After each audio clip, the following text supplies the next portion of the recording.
LCJ update for today. This is Saturday, and it is the 469th day of 2023. For those of you keeping track at home, there are 316 days left in 2023.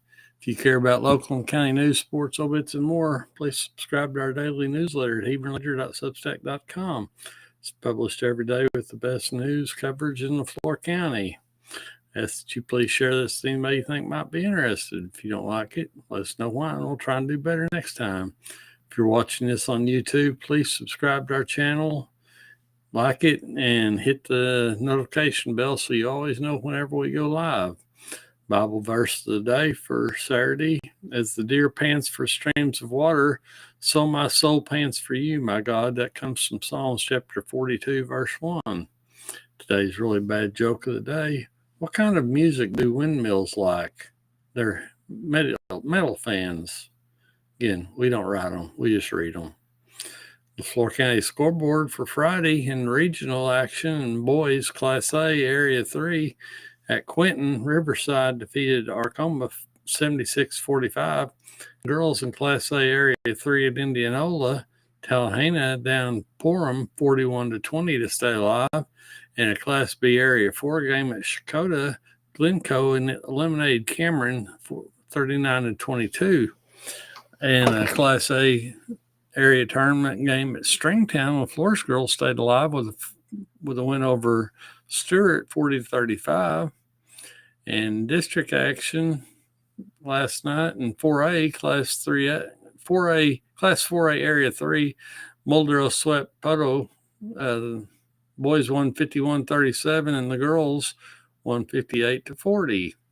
In Class 2A Area 4, Cola downed Wilburton twice.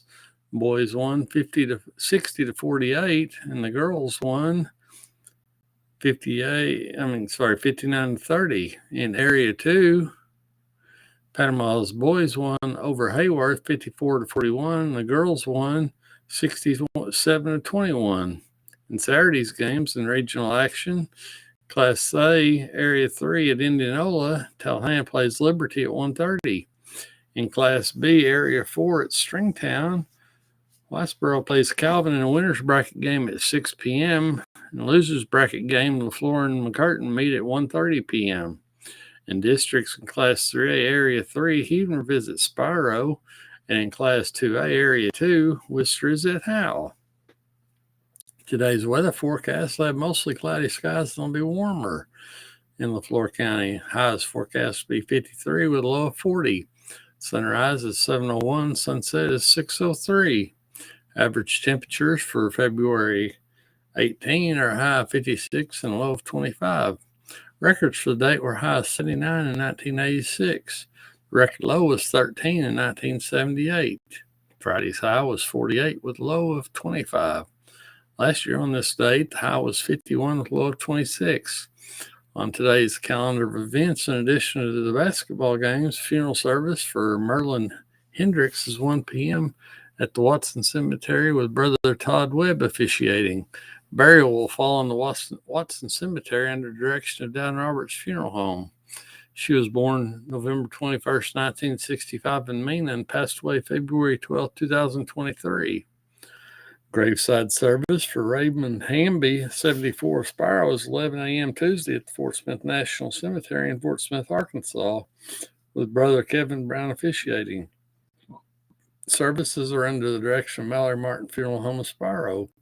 He was born February 9, 1949 in California and passed away February 15, 2023 in Fort Smith. In other top stories for today, the Biden administration on Friday defended its response to a toxic freight train derailment in Ohio 2 weeks ago, even as local leaders and members of Congress demanded more be done. February 3rd derailment in East Palestine, Ohio, left toxic chemicals spilled or burned off, prompting evacuations and fears of contamination by wary residents distrustful of the state and federal response. The White House said it has mobilized a robust multi-agency effort to support the people of East Palestine, Ohio. 5 former Memphis police officers pleaded not guilty Friday to second-degree murder and other charges in the death of Tyree Nichols, with his mother saying afterward that none of them would look at her in the eye in court. The men and their lawyers appeared before a judge in Shelby County Criminal Court. Officers were fired after an internal police investigation into the January 7th arrest of Nichols, who died in the hospital 3 days later. His beating was caught on video.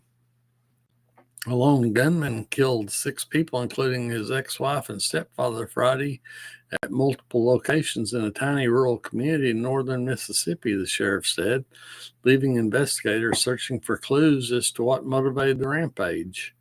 Armed with a shotgun and 2 handguns, 52-year-old Richard Dale Crum opened fire at about 11 a.m., killed a man in the driver's seat of a pickup truck parked outside a convenience store in Arcaboutla near the Tennessee state line, Tate County Sheriff Brad Lance said. In Oklahoma news, a panel led by Governor Kevin Stitt determined Friday that lawmakers will have about $2 billion more to spend in next year's budget than they did in the current one. Board of Equalization certified that the legislature will have a $12.6 billion to spend in the budget for the fiscal year that begins July 1st. That's an increase of $2 billion from last year's $10.6 billion that lawmakers were authorized to spend. On this date in history, in 2001, auto racing star Dale Earnhardt Sr. died in a crash at the Daytona 500. He was 49. In 1564, Michelangelo died in Rome at the age of 88. 1885, Mark Twain's Adventures of Huckleberry Finn was published in the United States for the first time. In 1983, 13 people were shot to death at a gambling club in Seattle's Chinatown in what became known as the Wah-Mee Massacre.